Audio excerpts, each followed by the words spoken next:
आजभन्दा करिब 1 वर्ष अगाडि रिलायन्स स्पिनिङ मिल्सले धितोपत्र बोर्डमा आइपिओ निष्कासनका लागि धितोपत्र बोर्ड दर्ता गरेका थिए। तर due to some financial controversy सेभनले यस कम्पनीको आइपिओ प्रोसेसलाई सस्पेन्ड गरेका थिए।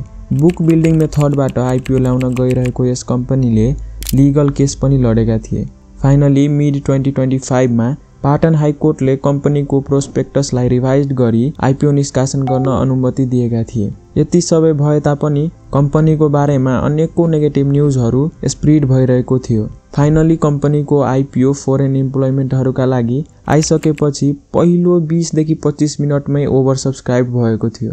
त्यसै गर्दा जेनरल पब्लिकको लागि आइपिओ आउँदा पहिलो दिनमै 5 भन्दा बढी गुणाले ओभर सब्सक्राइब भएको थियो, जसले अनेकौं नकारात्मक न्युजहरू फैलिरहेको हुँदा पनि इन्भेस्टर्सहरूले आगो जस्तै आवेदन दिएका थिए र रिजल्ट भनेको निकै शकिङ थियो। आइपिओ आफ्नो अन्तिम दिनसम्म 32 भन्दा बढी गुणाले ओभर सब्सक्राइब भइसकेको थियो, जसको वर्थ नै 25 अर्ब हुन जान्छ।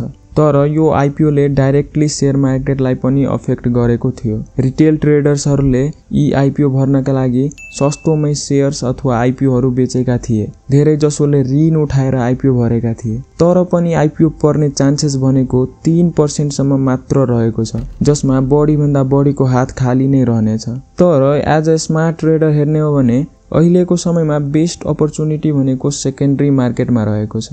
अहिलेको समयमा म्याक्सिमम स्टक्सहरू सस्तोमै पाइरहेको छ, जसमा तपाईले लगानी गर्न सक्नुहुन्छ। सो रिलायन्स स्पिनिङ मिल्सको आइपिओ को रिजल्ट पश्चात मार्केट बढ्ने चान्सेस हाई रहेको छ। तर म यति स्योर किन छु त? आइपिओ भर्नका लागि रिटेल ट्रेडर्सहरूले लसमै अथवा सस्तोमै शेयर्सहरू फालेका थिए, जुन शेयर्स इन्स्टिट्युसनल ट्रेडरहरूले उठाएका थिए। तर आइपिओ नपरेपछि उहाँहरूसँग पैसा इन्भेस्ट गर्ने फेरि सेकेन्डरी मार्केट मात्रै रहन जान्छ, जसको कारण मार्केटको भोल्युम बढ्छ, साथै टर्नओभर पनि। सो 10 देखि 15 दिन भित्रमा मार्केटले फेरि 2700 को हाराहारीमा पुग्ने चान्सेस रहेको छ। सो तपाईहरुलाई कुनै स्टक्सको नाम भन्नु त मिल्दैन, तर फन्डामेन्टली स्ट्रङ अथवा आफूले स्टडी गरेको स्टक्स तपाईले किन्न सक्नुहुन्छ।